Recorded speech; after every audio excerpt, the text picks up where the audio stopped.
9h47, le fromage de Herve avec encore d'autres suggestions. Oui, plein de belles choses. Il y a Brigitte qui nous dit qu'elle aime un gratin de choux de Bruxelles avec des petites saucisses fumées et du Herve. Donc on est dans quelque chose de roboratif. Ah, on est dans l'hiver. On est dans l'hiver, exactement. Une autre Brigitte, ce n'est pas la même, qui nous dit moi j'aime jouer sur le sucré salé, une tartelette aux poires avec au-dessus du Herve passé au four. Donc là on est vraiment dans un vrai sucré salé qui se respecte. Et il y a Caroline qui dit que si elle achète du fromage de Herve, elle se fait lyncher chez elle à cause de l'odeur dans le frigo. Ah. Et elle nous demande des idées pour le conserver sans odeur. Alors il y a Joël qui lui répond que Tupperware a un système très efficace. Effectivement, ils ont une boîte très efficace pour les fromages dans le frigo. C'est vrai, Tupperware c'est cher, mais c'est incontournable. À condition, nous dit-elle, de ne pas plonger le filtre dans l'eau, ça sent le vécu. Et sinon, c'est ça. Et sinon, il vous faut une boîte simplement bien hermétique. Cela dit, le Herve ne doit pas forcément se conserver au frigo. On peut le manger tout de suite, c'est ça? Oui, non, si, on peut, bien sûr, on peut le manger tout de suite, mais vous pouvez aussi le conserver. Moi, chez mes parents, on conservait le fromage de Herve au-dessus du frigo. Le dessus du frigo, il y avait différents fromages, notamment des camemberts et autres, qui ne prenaient pas... Mais vous aimiez tout ça dans la famille? Oui, on aimait tout ça dans la famille. Oui, mais en même temps...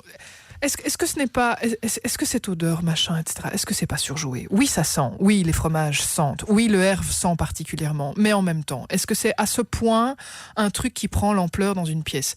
Oui, ça sent. Oui, c'est vrai. Oui, c'est vrai, vous le ramenez ça du supermarché, vous l'avez dans votre voiture va sentir, oui. Mais en même temps, c'est dans plus de mètres carrés que ça. Est-ce que vraiment ça va prendre le dessus et que ça va nous empêcher? Non, franchement non. Non. Bon. Non. Bon. Donc, oui, qu'est-ce que vous avez à râler, monsieur, de l'odeur de fromageur que madame... Je pense que Caroline doit faire plus simple et changer de mari. Voilà, je crois que c'est voilà. Ah oui. Allons vers ça, comme ça c'est simple. Sinon, la boîte Tupperware est l'option alternative. Confession intime, mon mari n'aime pas le fromage de Herve, c'est une... Je crois que mon mari ne supporte pas les odeurs. Notre couple est sans issue. Complètement, mais vraiment complètement. Non mais sérieusement, ça c'est un truc.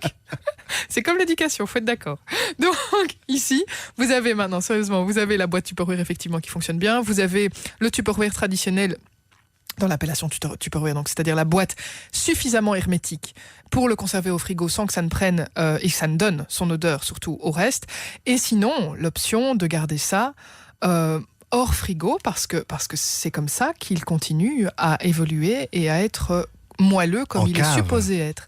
Ouais, alors si vous avez, c'est formidable. Oui, c'est vrai. Sérieusement, oui, c'est vrai.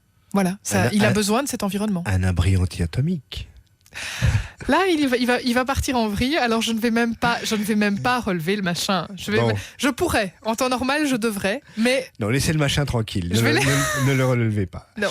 Il y a Pascal Delfosse qui arrive. Oh non, la transition, non. Fromage et vin, c'est incontournable. Ah, j'étais pas là-dedans.